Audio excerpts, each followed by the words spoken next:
And 3, 2, 1. Hey, we're going to a show. I'll go if we get pizza. Okay, well then, yeah, we'll get pizza on the way back. In the city. In the city.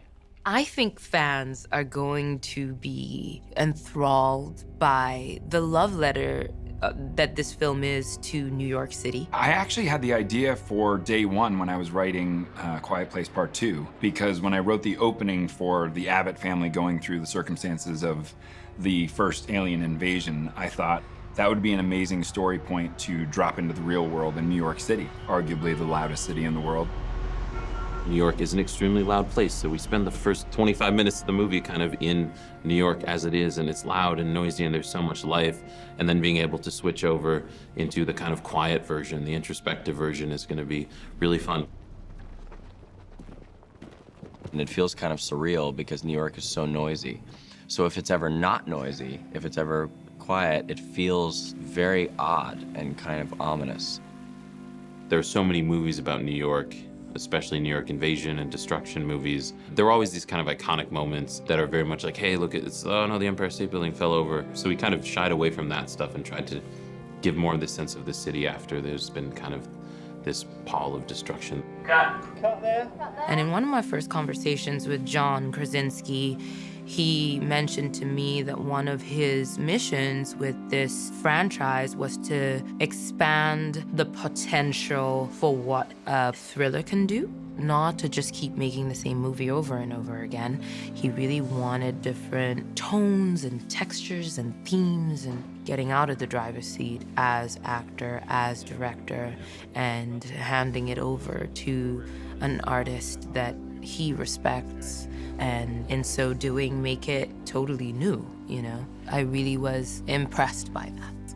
We found Michael Sarnoski, which was incredible. I loved Pig so much, and I remember as soon as I saw that movie, I thought he was gonna be an amazing candidate to do.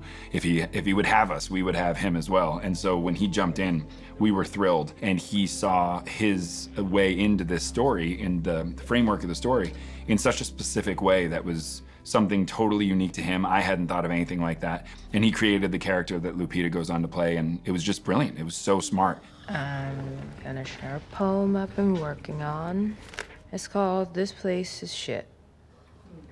Oh, good. We meet Samira at a hospice center in Long Island. She has been diagnosed with a terminal disease, and she's very bitter and angry about that. What does a threat to humankind, the future of humanity, mean to a dying person? This genre banks on the human desire to survive. And so when that is no longer on the table for somebody, what is left? Lupita is one of those actresses who's gonna make any single role or any single movie better. I think she's a very, very powerful actress, a very powerful presence. And I think that the idea of her character going through an end-of-life process is one that she took really seriously, and I think is one that's incredibly difficult to do. Her character doesn't use it as a crutch. It's something that it is a circumstance of hers rather than something that drives the entirety of her performance, and I thought that was so brilliant. It's $4, and you can't have a cat in here. It's a service cat. Everything's kind of focused around Sam and the different people that she interacts with and how they kind of ping-pong around off of her and how that affects her little odyssey through the city. So we get to kind of lens everything through how she is seeing the world. Lupita's like particularly amazing when it comes to silent expression. She has so much range in her face, and it's such a gift as a photographer to be able to shoot her in these things where it's not all about talking. It's really, she says so much here and in silence. And that has been kind of maybe my favorite part of working with her, is like seeing these like quiet moments unfold just in front of the lens that, say so much without saying anything. She's just remarkable, a consummate pro, a star, obviously, but doesn't wear it. She treats everyone with kindness and respect. I mean, I've been an admirer of her work and the choices that she's made for years. So to be able to share one frame with her is an enormous privilege, but to be able to work with her in such an intimate way during this film is a very fortunate place to be in. I love that these films are character-driven. So for me as an actress, it was such a meal to play Samira. I think it's all too easy in a thriller or a horror film for the effects to be doing all the work.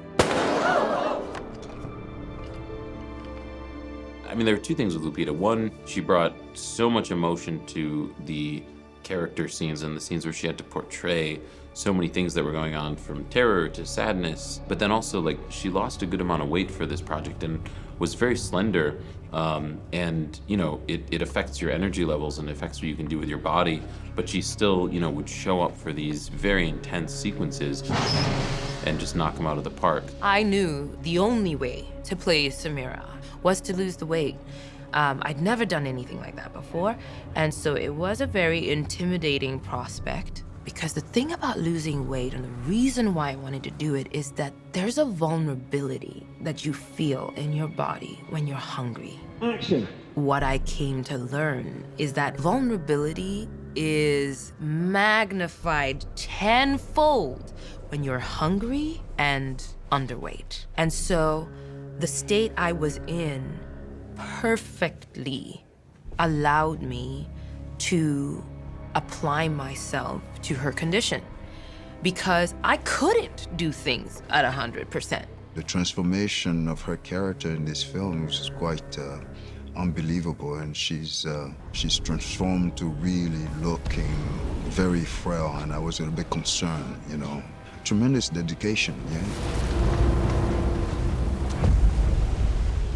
I also really love the silence of A Quiet Place. I don't know how many films, popular films, ask an audience to sit in silence, endure silence. And that silence ends up being quite lyrical. And it speaks volumes.